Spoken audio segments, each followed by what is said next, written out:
Welcome back sa ating mga balitang basketball. Kaya ito ang mga factor kung bakit ayaw talaga isama ng Los Angeles Lakers si Austin Reaves sa isang trade.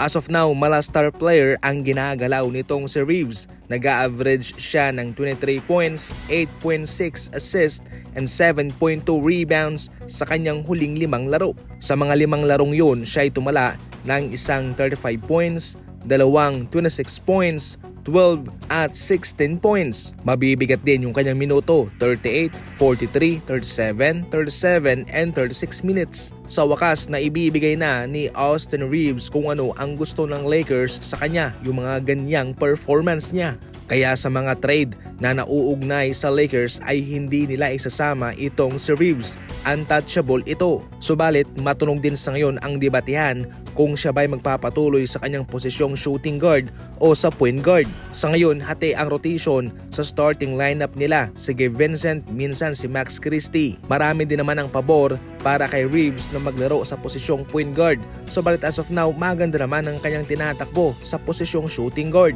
Definitely, nakadepende na lamang yan kay Coach JJ Redick Pero so far, ang kanyang all-star na galawan sa ngayon ay ang rason kung bakit hindi talaga siya ititrade ng Lakers sa mga trade talks patungkol sa kanila. Available na si Zion Williamson sa trade market, galing mismo yan sa Pelicans mga idol. Mas malubhang ngayon ang kanilang record kumpara noong nakarang season. 33 losses sa loob ng 82 laro. Ngayon, 28 losses sa loob ng 33 laro. Gumamit din ng Pelicans ng 17 different starting lineup sa loob ng 33 games. Nangangahulugan na magkaiba yung kanilang mga malalaro. So far, hindi sila nakaka-establish ng tamang starting lineup. Kaya sa ngayon, kanilang gagawin na itong malaking move na ito sa pagbibigay ng green light sa mga kalaban sa ibang kupunan para mag-trade kay Zion Williamson. At ngayon, sila'y makikinig na sa mga offer.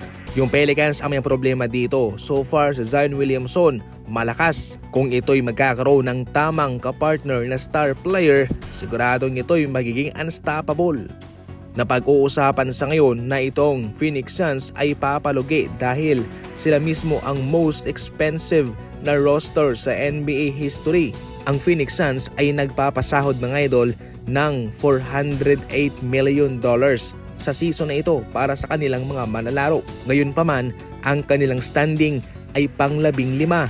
Mayroong kartadang 15 wins and 17 losses. Kahit na sa ating pananaw na parang malulugi itong Suns, definitely hindi po yan malulugi. Dahil malaking pera din naman yung kanilang nakukuha sa kanilang mga manlalaro at mga sponsorship Gayon pa man, hindi po ito maganda sa kanilang negosyo dahil malaking pera ang kanilang inilalabas.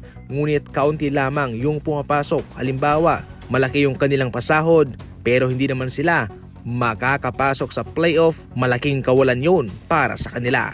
Yan lang muna sa ngayon ng ating mga balitang basketball. And as always, maraming salamat po sa panonood.